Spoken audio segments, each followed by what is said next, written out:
خوش عقیدہ سامعین، السلام علیکم ورحمۃ اللہ وبرکاتہ۔ الحمد للہ رب العالمین والعاقبۃ للمتقین والصلاة والسلام علی سید المرسلین، اما بعد فاعوذ باللہ من الشیطان الرجیم، بسم اللہ الرحمن الرحیم۔ یا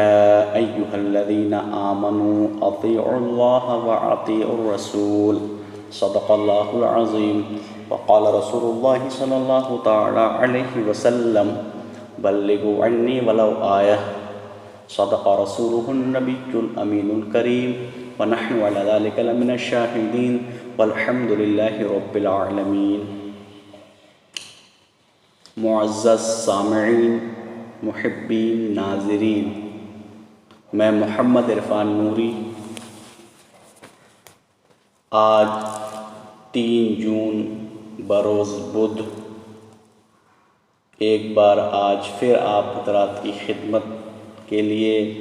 مختصر سے پیغام کے ساتھ حاضر ہوں۔ محبت سے میری گفتگو کو سماعت کریں۔ آپ حضرات کے عشق رسول میں اضافہ ہوگا، آپ کی فکر و مشکبار ہوگی، ایمان میں ترقی ہوگی، ایمان کی کھیتی ہری بھری ہوگی۔ جسے مل گیا کملی والے کا دامن، اسے دو جہاں کا خزانہ ملا ہے۔ بھلا باغ جنت کو وہ کیا کرے گا،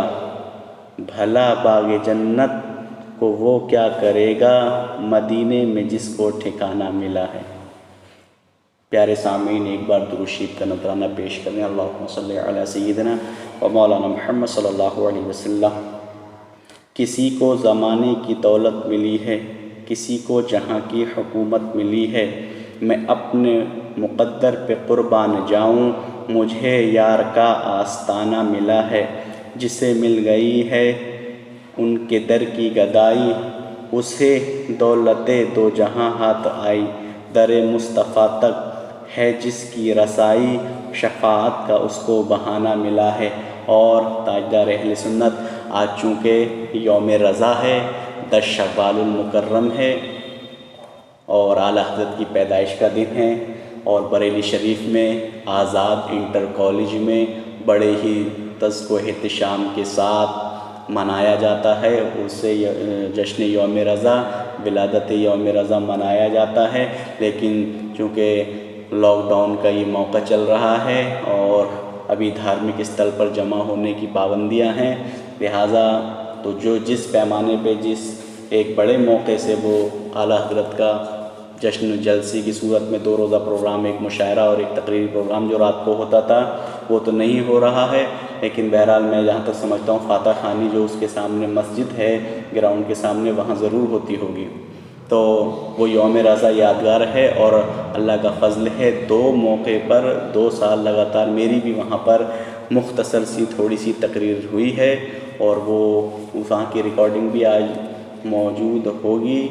لوگوں کے پاس۔ بہرحال یہ یوم رضا کا موقع ہے، تو اعلیٰ حضرت امام اہل سنت الشاہ امام احمد رضا خان علی رحمۃ اللہ الرضوان فرماتے ہیں، کیوں کہوں بے کس ہوں میں، کیوں کہوں بے بس ہوں میں، تم ہو میں تم پر فدا، تم پہ کروڑوں درود۔ ایک طرف اعدائے دی، ایک طرف ہے حاسدی، بندہ ہے تنہا شہا، تم پہ کروڑوں درود۔ کام وہ لے لیجئے تم کو جو راضی کرے، ٹھیک ہو نام رضا تم پہ کروڑوں درود۔ پیارے سامعین، محبین، میں نے جو قرآن پاک کی آیت پیش کی ہے، اس میں اللہ تعالیٰ نے ارشاد فرمایا ہے، یا ایھا الذین آمنوا اطیعوا اللہ و اطیعوا الرسول، اے ایمان والو تم فرما برداری کرو، اطاعت کرو اللہ کی اور اللہ کے رسول کی۔ یہ خطاب ایمان والوں سے ہو رہا ہے، یہ جو ایمان ہیں، مومن ہیں، مسلمان ہیں، ان سے خطاب ہو رہا ہے کہ تم اللہ تبارک و تعالیٰ کی تابعداری کرو، خالق کائنات کی تابعداری کرو، مالک کائنات کی تابعداری کرو، اور اس کے پیارے حبیب جن کو اللہ تبارک و تعالیٰ نے اپنا محبوب بنایا، جن کے صدقے میں چاند و سورج بنایا، جن کے صدقے میں شمس و قمر کو بنایا، جن کے صدقے میں اللہ تبارک و تعالیٰ نے اپنی ربوبیت کو ظاہر کیا، اور اس کی اطاعت کرو، اس کی فرما برداری کرو، اس لیے کہ دنیا کے اندر جس طرح اللہ تبارک و تعالیٰ کی طرح کوئی دوسرا خدا نہیں ہے، کوئی دوسرا اللہ نہیں ہے، کوئی دوسرا معبود حقیقی نہیں ہے، کوئی دوسرا معاصر حقیقی نہیں ہے، اس کی ذات وحدہ لا شریک ہے، لیس کمثلہ شیء، اس کے مثل کوئی شے نہیں ہے۔ اسی طرح اس کے پیارے محبوب صاحب لولاک صلی اللہ تعالی علیہ وسلم کی طرح کوئی دوسرا مصطفیٰ نہیں ہے، کوئی امام الانبیاء نہیں ہے، کوئی دوسرا نبی نہیں ہے، کوئی پیارے آقا کی طرح کوئی نبی نہیں ہے۔ اس لیے کہ سرکار دو عالم صلی اللہ علیہ وسلم نے ارشاد فرمایا، ایکم مثلی، تم میں کون میری مثل ہے، یعنی کوئی بھی حضور علیہ السلام کے مثل نہیں ہے۔ ارشاد قرآن اور فرمان رسول سے یہ معلوم ہوا کہ اللہ تبارک و تعالی رب العالمین ہے، رب العالمین ہے، اور اس کے پیارے محبوب رحمت للعالمین ہے۔ جس طرح کوئی دوسرا خدا نہیں ہے، اسی طرح اس کے محبوب صلی اللہ علیہ وسلم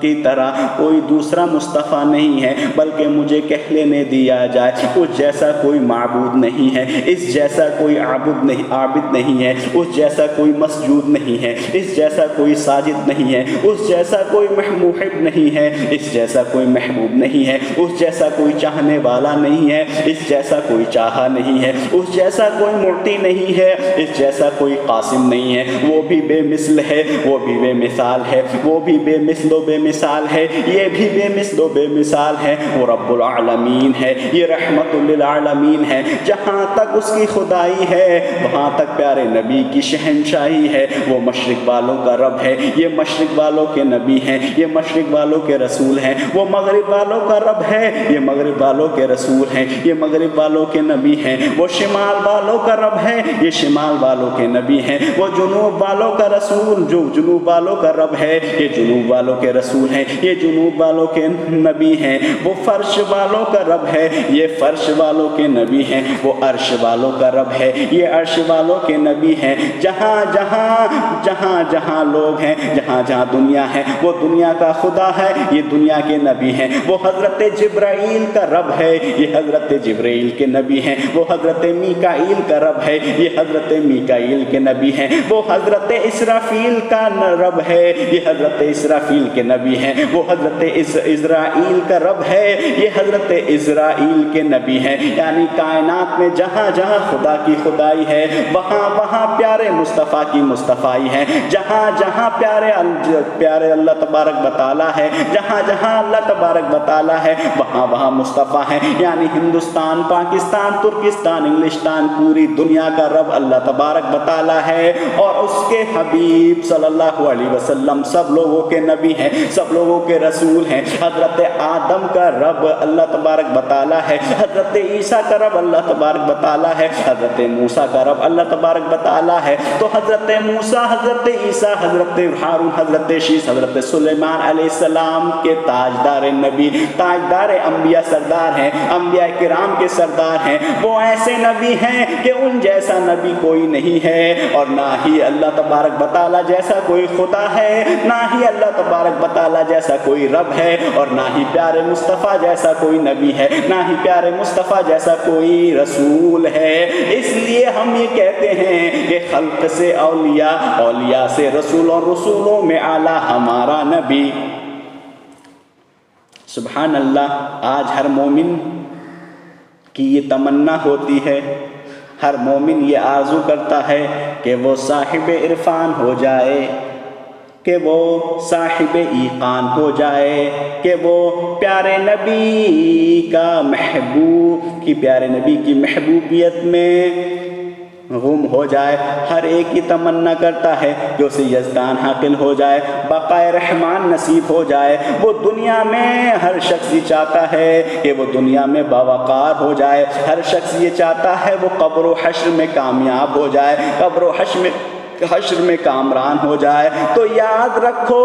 ارشاد خدا بندی کے مطابق اس عظیم مقصد کا پانے، اس عظیم مقصد کے حصول کے لیے، اس عظیم مقصد کو پانے کے لیے اور صرف ایک ہی طریقہ ہے، صرف اور صرف ایک ہی راستہ ہے کہ ہم تاجدار دو جہاں، امام المرسلہ، امام الانبیاء، شمس الضحیٰ، بدر الدجا، صدر العلا کے مطیع فرما بردار بن جائیں۔ اور قرآن پاک کے قرآن مجید میں جو اللہ تعالیٰ نے فرمایا ہے، اے پیارے حبیب آپ لوگوں سے فرما دیجئے اگر تم مجھے دوست رکھنا چاہتے ہو تو اللہ تبارک و تعالیٰ کو دوست رکھنا چاہتے ہو تو مجھ سے محبت کرو، میری اطاعت کرو، اللہ تبارک و تعالیٰ تم سے محبت فرمائے گا۔ اس آیت کے تحت صاحب تفسیر روح البیان فرماتے ہیں کہ تاجدار انبیاء حبیب کبریا علیہ التحیۃ والثناء نے کعب ابن اشرف سے کہا اور ان کے ساتھیوں سے فرمایا اور ان کو اسلام کی دعوت دی، تو کعب ابن اشرف نے کہا تھا نحن ابناء اللہ واحباؤہ، ہم اللہ تبارک و تعالیٰ کے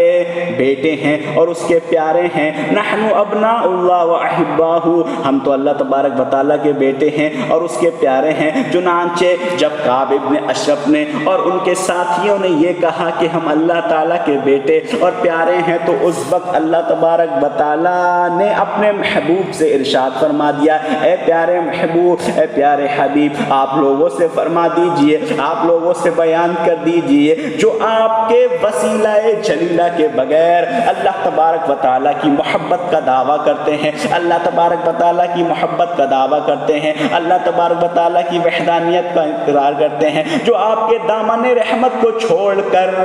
پھر بھی آپ کو پھر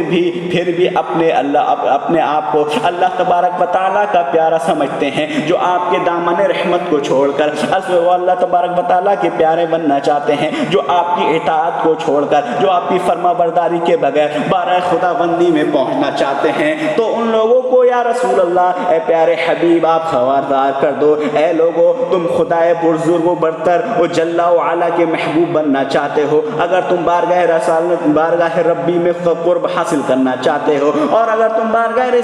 بارگاہ مولا میں پہنچنا چاہتے ہو تو میرے مطیع بن جاؤ، میرے فرما بردار بن جاؤ، جیسا جیسا میں حکم دوں ویسا ویسا کروں۔ جب تم میرے تابع بن جاؤ گے اللہ تبارک و تعالیٰ تم سے پیار فرمائے گا، اللہ تبارک و تعالیٰ تمہارے خطاؤں کو درگزر فرما دے گا، اللہ تبارک و تعالیٰ تمہیں جنت عطا فرمائے گا، دونوں جہان میں سرخرو عطا فرمائے گا، فلاح عطا فرمائے گا، فوز عطا فرمائے گا، کامیابی عطا فرمائے گا، عظیم مرتبہ والا فرمائے گا، اور دنیا میں بھی تمہیں عطا فرمائے گا اور آخرت میں بھی تمہیں عطا فرمائے گا، اس لیے کہ جو اللہ تبارک و تعالیٰ اور اس کے رسول کی فرما برداری کرتا ہے، اللہ تعالیٰ کا ارشاد ہے مَن یُطِعِ اللَّهَ وَرَسُولَهُ يُدْخِلْهُ جَنَّاتٍ تَجْرِی مِن تَحْتِهَا الْأَنْہَارُ خَالِدِینَ فِیہَا وَذَلِکَ هُوَ الْفَوْزُ الْعَظِیمُ۔ جو اللہ اور اس کے رسول کی اطاعت کرے گا، جو اللہ اور اس کے رسول کی فرما برداری کرے گا تو اللہ تبارک و تعالیٰ انہیں ایسے باغات میں، ایسی جنت میں داخل فرمائے گا جس کے نیچے نہریں رواں ہیں اور وہ ہمیشہ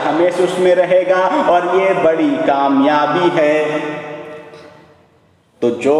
رسول کی محبت کے بغیر، رسول کے وسیلے کے بغیر اللہ تبارک و تعالیٰ کا قرب حاصل کرنا چاہتا ہے تو ایسا ہرگز ہو نہیں سکتا، اس لیے کہ ہم کہتے ہیں بے وسیلہ نجدیو ہرگز خدا ملتا نہیں، بے وسیلہ نجدیو ہرگز خدا ملتا نہیں۔ وصل مولا چاہتے ہو تو وسیلہ ڈھونڈ لو، بے وسیلہ نجدیو ہرگز خدا ملتا نہیں۔ تو رسول کی اطاعت کرو، رسول کی فرما برداری کرو، رسول سے محبت کرو۔ اگر تم نے پیارے آقا کی رفاقت حاصل کر لی، ان کی اطاعت حاصل کر لی تو آپ کو انعام کیا ملے گا؟ جناب آقا دو عالم صلی اللہ علیہ وسلم نے ارشاد فرمایا میری ساری امت جنت میں جائے گی سوائے منکر کے۔ سوائے، اب منکر کون ہے؟ صحابہ کرام نے عرض کیا یا رسول اللہ منکر کون ہے جو جنت میں نہیں داخل ہوگا؟ آپ نے ارشاد فرمایا جس نے میری فرما برداری کی وہ جنت میں جائے گا، اور جس نے اطاعت نہ کی وہ منکر ہے، وہ نہیں جائے گا۔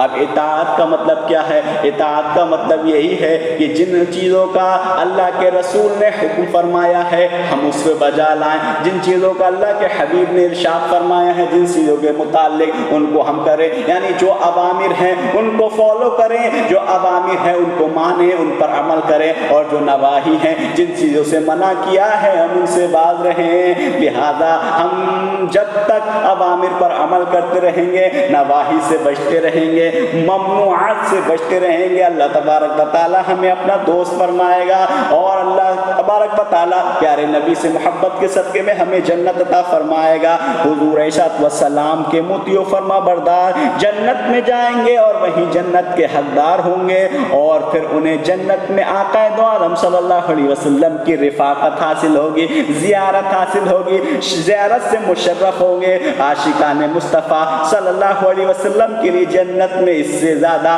باعث و راحت و مسرت کا اور کیا موقع ہوگا؟ دوسرے مقام پہ اللہ تعالیٰ نے ارشاد فرمایا اگر تم رسول کی اطاعت کرو گے، اس کی رفاقت چاہتے ہو تو اس کی اطاعت کرو، اور اس کی اطاعت کرو گے تو دنیا میں جو جس سے محبت کرتا ہوگا قیامت کے دن اسی کے ساتھ اٹھایا جائے گا۔ اللہ تعالیٰ نے ارشاد فرمایا ہے من یطع اللہ ورسولہ فاولئک مع الذین انعم اللہ علیہم من النبیین والصدیقین والشہداء والصالحین وحسن اولئک رفیقا۔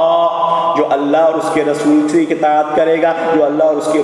رسول کی موافقت کرے گا، جو اللہ اور اس کے رسول کے فرامین کے مطابق کرے گا، تو وہ کن شخص کے ساتھ ہوگا، کن اشخاص کے ساتھ ہوگا؟ تو وہ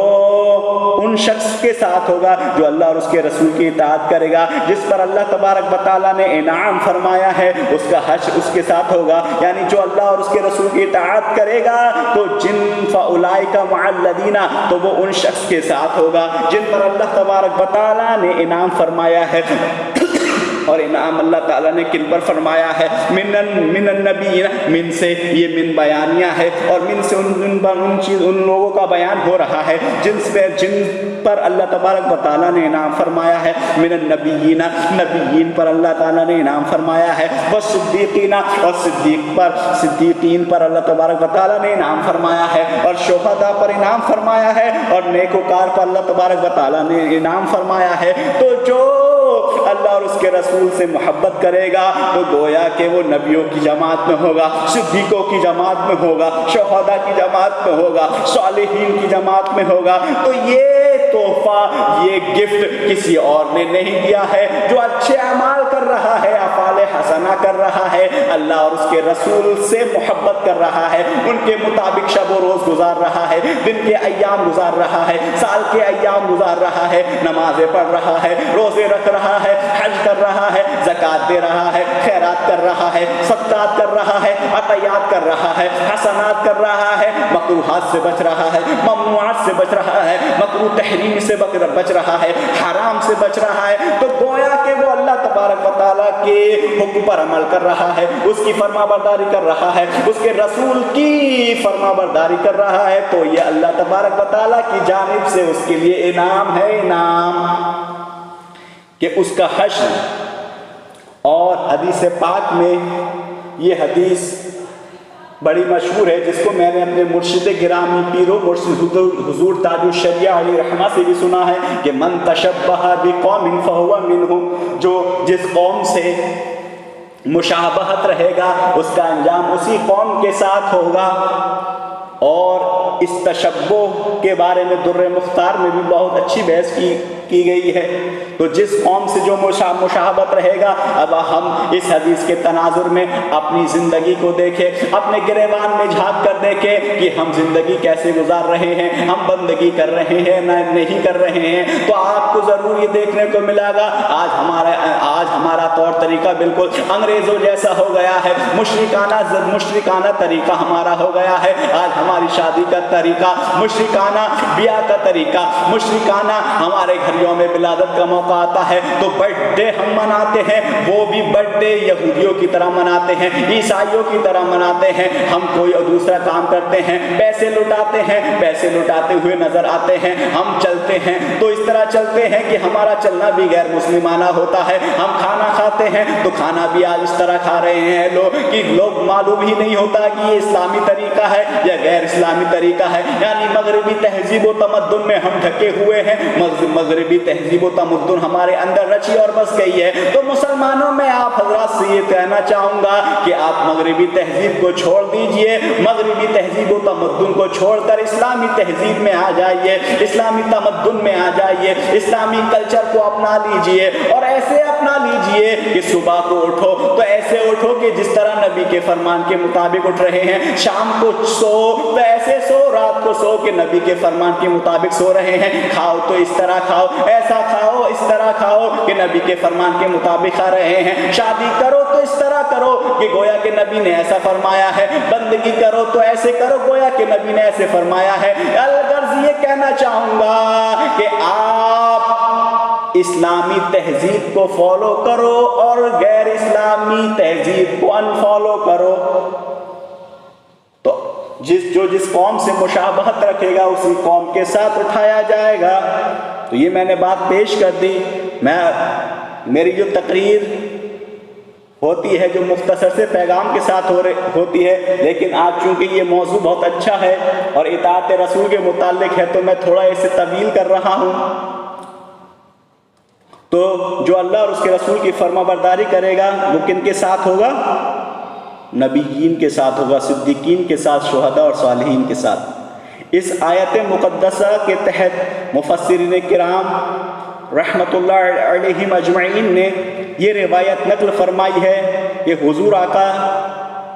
تاجدار انبیاء حبیب کبریا صلی اللہ علیہ وسلم کے ایک صحابی ہیں جن کا نام ہے حضرت ثوبان۔ اس آیت کے تحت من یطع اللہ ورسولہ فاولئک مع الذین الی آخر الآیہ۔ اس آیت کے تحت فرمایا ہے کہ آپ کے ایک صحابی حضرت ثوبان ہیں، حضرت حضور علیہ السلام کی خدمت میں حاضر ہوئے، ان کے چہرے کا رنگ ذرا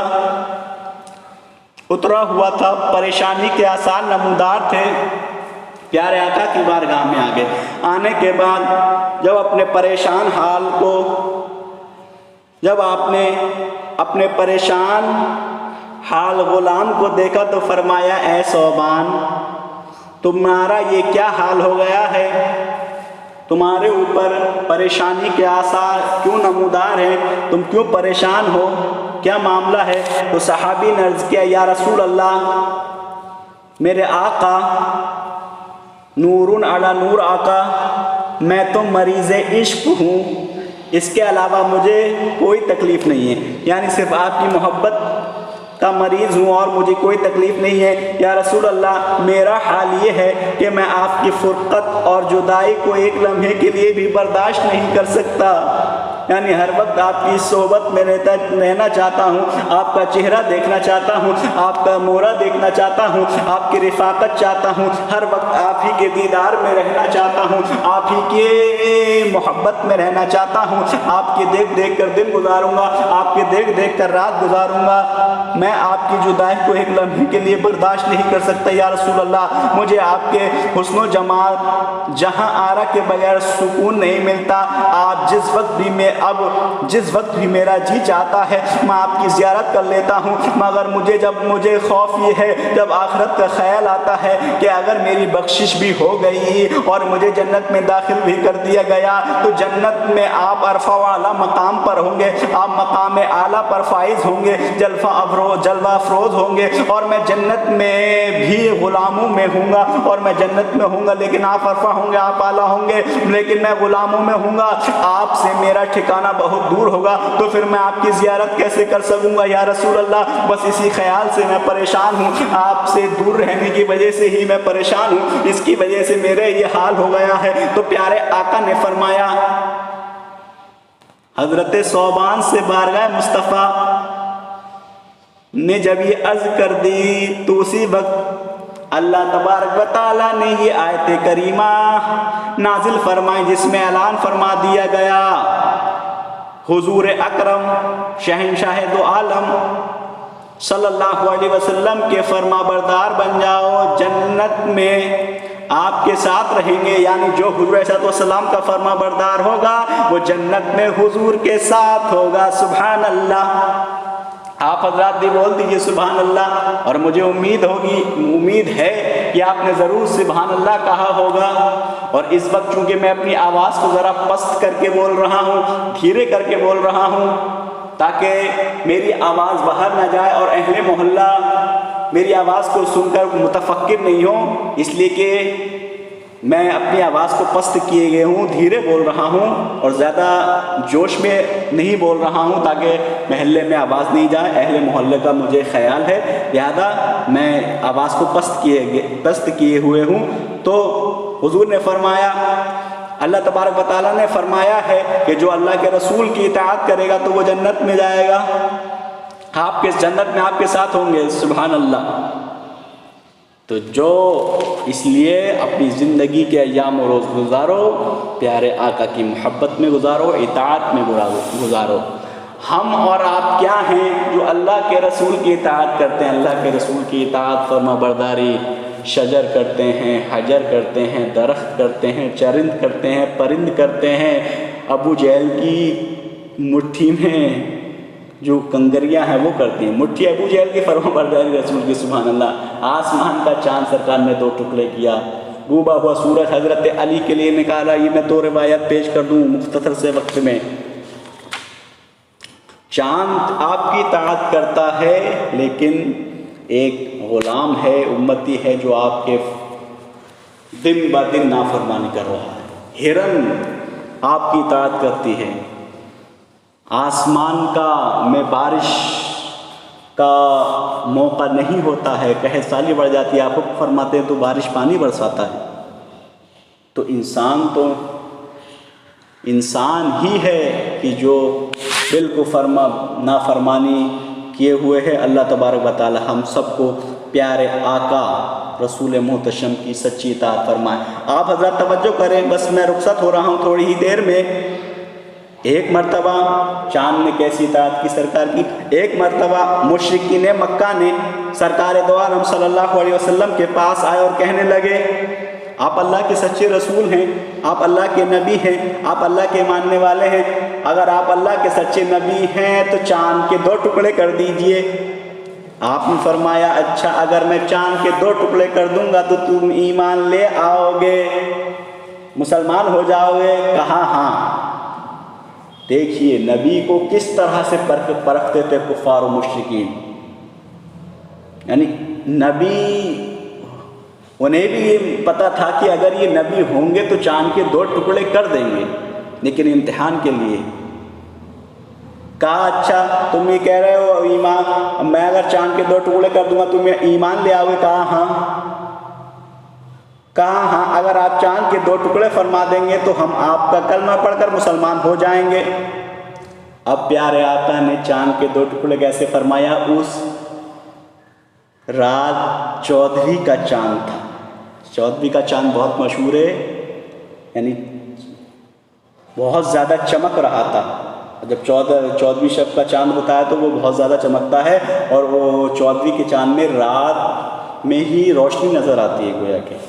اتنی اس میں چاند میں روشنی ہوتی ہے۔ تو چاند اپنے پورے شباب پہ تھا، 14ویں کا چاند تھا، چمک رہا تھا۔ جو ہی آقا دو عالم صلی اللہ علیہ وسلم نے اپنی انگشت مبارکہ سے چاند کی طرف اشارہ کیا تو چاند 2 ٹکڑے ہو گیا، چاند 2 ٹکڑے ہو گیا، 2 ٹکڑے ہو گیا۔ سبحان اللہ، یہ نبی کی اطاعت سے، نبی کی حکم سے چاند 2 ٹکڑے ہو گیا۔ تو حضرت عبداللہ ابن مسعود فرماتے ہیں کیا انشق القمر علی عہد رسول اللہ صلی اللہ علیہ وسلم فرقتاً فوق الجبل وفرقتاً دونہ فقال رسول اللہ صلی اللہ علیہ وسلم اشہدوا۔ حضرت عبداللہ ابن مسعود فرماتے ہیں کہ پیارے آقا صلی اللہ علیہ وسلم کے زمانے میں چاند 2 ٹکڑے ہوا، جس کا ایک ٹکڑا ایک پہاڑ پر تھا اور دوسرا ٹکڑا دوسرے پہاڑ پر تھا، دوسری جانب تھا۔ تو پیارے آقا نے فرمایا اے لوگو تم گواہ ہو جاؤ، گویا کہ نبی کریم صلی اللہ علیہ وسلم کے انگلی کے اشارہ فرمانے سے چاند 2 ٹکڑے ہو گیا۔ گویا کہ چاند نے پیارے نبی کی اطاعت کی اور اپنی غلامی کا ثبوت پیش کیا۔ آپ حضرات بھی اپنے نبی کی اطاعت کریں۔ اور میرا یہ شعر، اعلیٰ حضرت کا یہ شعر میری زبان میں ملاحظہ فرما لیں کہ سورج الٹے پاؤں پلٹے، چاند اشارے سے ہو چاک، سورج الٹے پاؤں پلٹے، چاند اشارے سے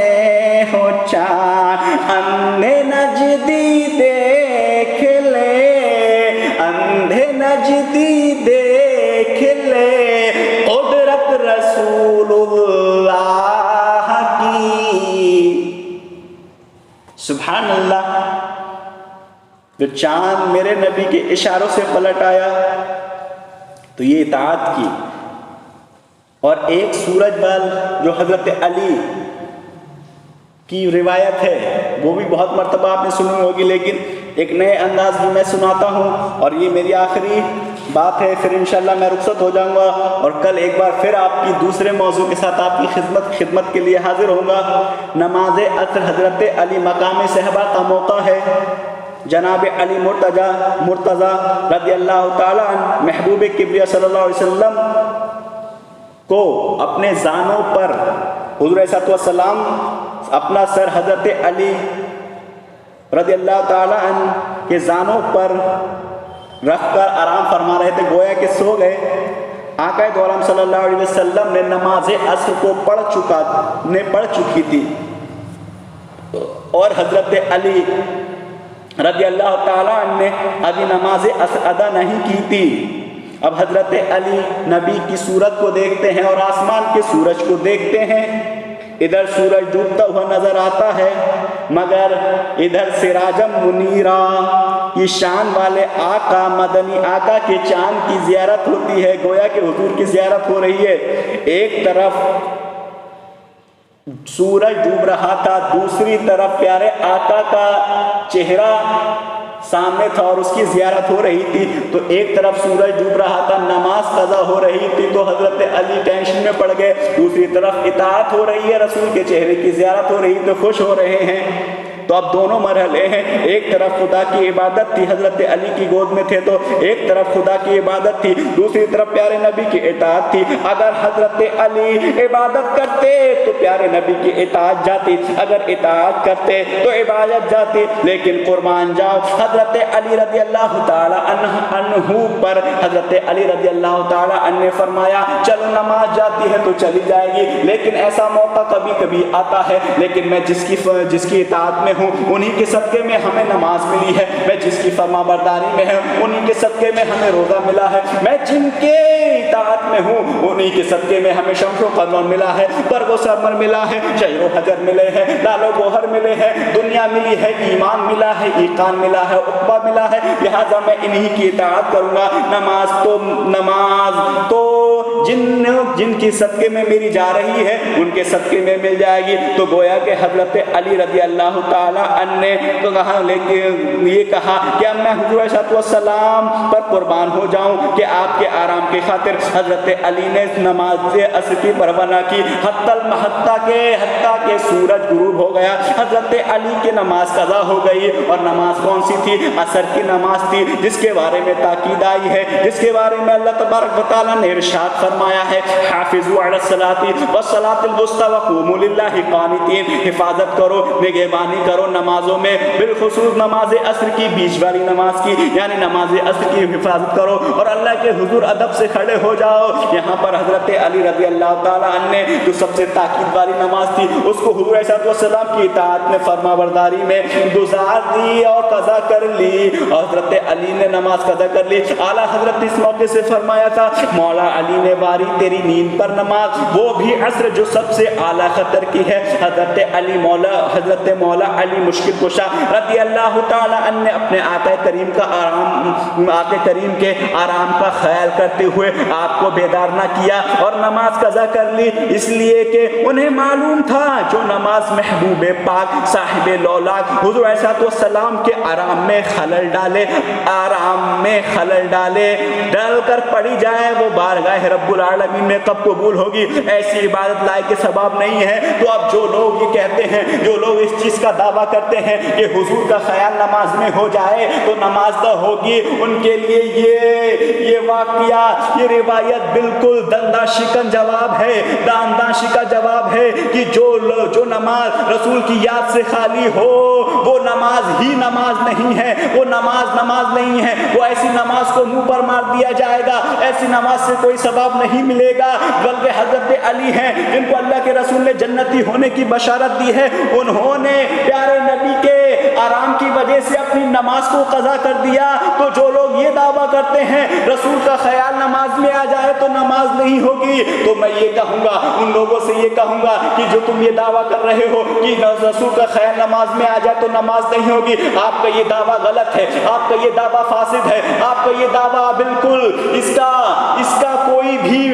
مہتو نہیں ہے، اس کا کوئی مطلب نہیں ہے۔ ارے نماز تو وہ ہے کہ جب نماز پڑھیں تو ہر وقت نبی کا خیال آتا ہے، جب ہم نماز پڑھتے ہیں ہر وقت نبی کا خیال آنا چاہیے۔ اور جو نماز تمہارا عقیدہ یہ ہے کہ نبی کے خیال سے نماز نہیں ہوگی، اور ہمارا یہ عقیدہ ہے کہ نبی کا خیال نماز میں ہم لاتے ہیں تو گویا کہ ہماری نماز قبولیت کی منزل پر فائز ہوتی ہے، ہماری نماز قبول ہوتی ہے، اس لیے کہ حضور علیہ السلام ہی کے صدقے میں ہمیں نماز ملی ہے۔ تو جس کے صدقے میں ملی ہے ان کے خیال سے تو نماز ختم ہو جائے گی، اعلیٰ ہو جائے گی، اور تمہارے نزدیک جو تم یہ بات پیش کرتے ہو تمہاری نماز منہ پہ مار دی جائے گی، اور تمہاری بالکل بھی نماز کسی اینگل سے قابل قبول نہیں ہوگی، اس لیے کہ وسیلے کے بغیر تو کوئی چیز ملتا نہیں ہے۔ میں پہلے عرض کر چکا ہوں کہ وصل مولا چاہتے ہو تو وسیلہ ڈھونڈو، بے وسیلہ نجدیو ہرگز خدا ملتا نہیں۔ اس لیے اے نجدیو تمہارا یہ دعویٰ فاسد ہے، غلط ہے، اور اپنے فاسد دعوے کو سدھارو، اپنے باطل عقیدے کو سدھارو، اور نماز میں پیارے نبی کے خیال لاؤ، نماز میں پیارے نبی کی یاد میں پڑھو، ہمتن گوش ہو کر پیارے نبی کی بارگاہ کی یاد میں بارگاہ رب میں نماز پڑھو، اللہ تبارک و تعالیٰ قبول فرمائے گا۔ اب دیکھیے حضرت علی، بہرحال حضرت علی رضی اللہ تعالیٰ عنہ نے نماز قضا کر دی۔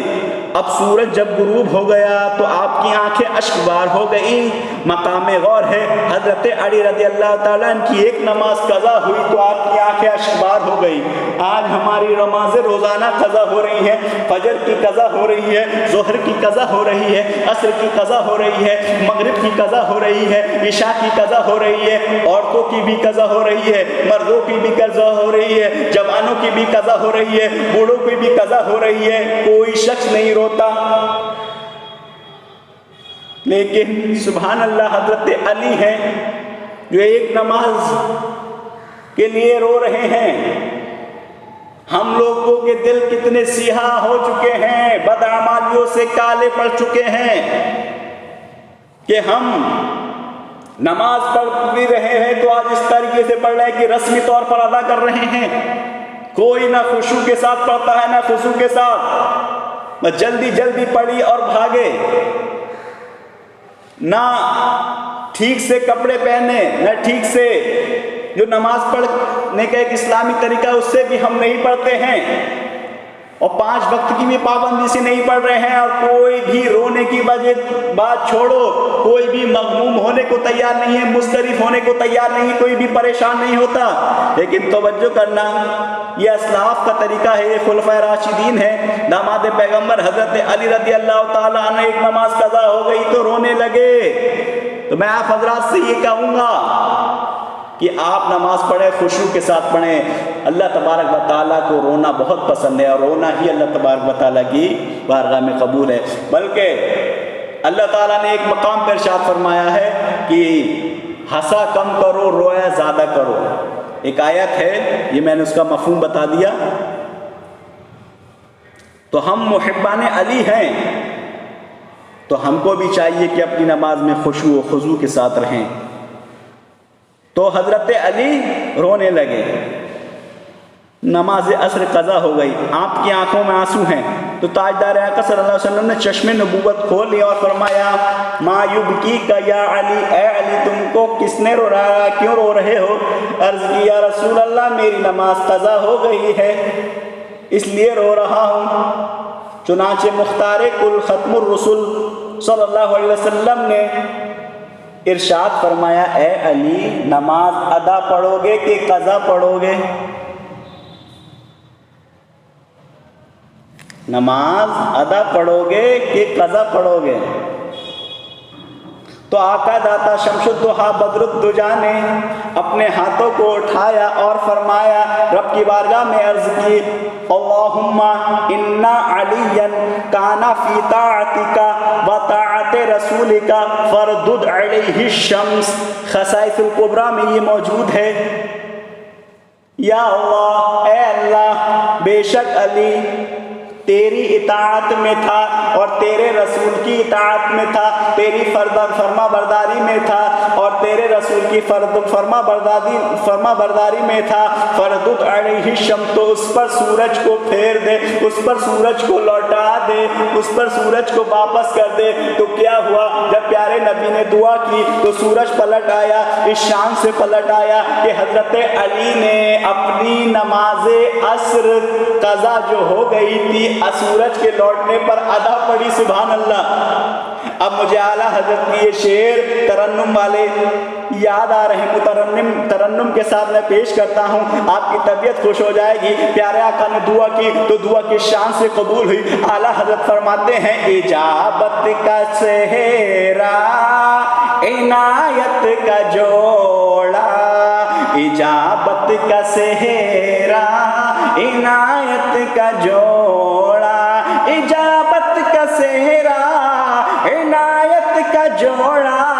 دلہن بن کے نکلی دعائیں محمد، بولے صلی اللہ علیہ وسلم۔ اور اجابت نے جھک کر گلے سے لگایا، اجابت نے جھک کر گلے سے لگایا، بڑی ناز سے جب دعائیں محمد، بولے صلی اللہ علیہ وسلم۔ تو حضرت علی کی نماز قضا ہو گئی تو پیارے آقا نے سورج کو پلٹا دیا، حضرت علی نے نماز ادا کی جو کہ قضا ہو چکی تھی۔ میں نے عالم تصور میں، عالم تخیل میں حضرت علی سے پوچھا، یا علی اے داماد پیغمبر فاتح خیبر، آپ نے فجر کی نماز پڑھی ہے، آپ نے ظہر کی نماز پڑھی ہے، آپ نے عصر مغرب عشاء کی نماز پڑھی ہے، آپ نے جنگ بدر میں نمازیں پڑھی ہیں، احد میں نمازیں پڑھی ہیں، خیبر میں نمازیں پڑھی ہیں، مکہ میں نمازیں پڑھی ہیں، مدینہ میں نمازیں پڑھی ہیں، نبی کے ساتھ پڑھی ہیں، حضر میں پڑھی ہے، سفر میں پڑھی ہے، خلوت میں پڑھی ہے، جلوت میں پڑھی ہے۔ آپ نے اپنی زندگی جیتی تھی، آپ نے آپ کے پیر میں تیر چبھا ہوا تھا، آپ نے جب بھی نماز پڑھی ہے تو ان نمازوں میں اور آج جو مقام صحبہ میں آپ نے نماز پڑھی ہے، دونوں میں کیا فرق ہے؟ تو حضرت علی نے عرض کیا، حضرت علی نے فرمایا کہ اور جو نمازیں تھیں وہ، اور جو میں نے نمازیں پڑھی ہیں اب تک کی پڑھی ہیں، وہ میں نے جو نمازیں حضرت علی نے فرمایا جو میں نے اور نمازیں پڑھی ہیں مقام صحبہ پہ کی نماز اور دوسری نمازوں سے الگ ہے، اس لیے کہ جو میں نے اور دنوں میں نماز پڑھتا تھا ان میں سورج نکلتا تھا، فجر میں سورج نکلتا تھا سبھی کے لیے، ظہر میں بھی نکلتا تھا سبھی کے لیے، یعنی جو نمازیں میں نے اب تک کی زندگی میں پڑھی ہیں ان میں جو سورج نکلتا تھا اور لوگ نماز پڑھتے تھے اور سورج ڈوبتا تھا اس وقت کی نمازیں پڑھتے تھے، تو جو سورج نکلتے وقت جو سورج نکلتا ہے اس وقت جو سورج میں نمازیں ادا کی جاتی ہیں، تو جو سورج نکلتا تھا اس وقت وہ نکلتا تھا سبھی کے لیے، اور مقام صحبہ کی نماز میں نکلا ہے صرف علی کے لیے۔ سبحان اللہ۔ تو اللہ تعالی ہم سب کو اطاعت رسول عطا فرمائے، حضرت علی کی نماز سے ہمیں سبق لینے کی توفیق عطا فرمائے۔ اب یہ میں 2 شعر اور پیش کر رہا ہوں اور رخصت ہو رہا ہوں کہ تو نے ذروں کو دیکھا تو زر کر دیا، یہ پیارے آقا کی معجزات کا کمال ہے، پیارے آقا کی پاور کا کمال ہے، پیارے آقا کی طاقت کا کمال ہے کہ اللہ تبارک و تعالیٰ نے ہر چیز کو آپ کا مطیع و فرما بردار بنایا ہے، لیکن انسان اشرف المخلوقات کو ہوتے ہوئے آج نافرمانی کر رہا ہے۔ تو میں یہ کہوں گا کہ آپ رسول کی اطاعت کرو، فرما برداری کرو۔ میں رخصت ہو رہا ہوں، یہ شعر سن لیں۔ تو نے ذروں کو دیکھا تو زر کر دیا، تو نے ذروں کو دیکھا تو زر کر دیا، تو نے ذروں کو دیکھا تو زر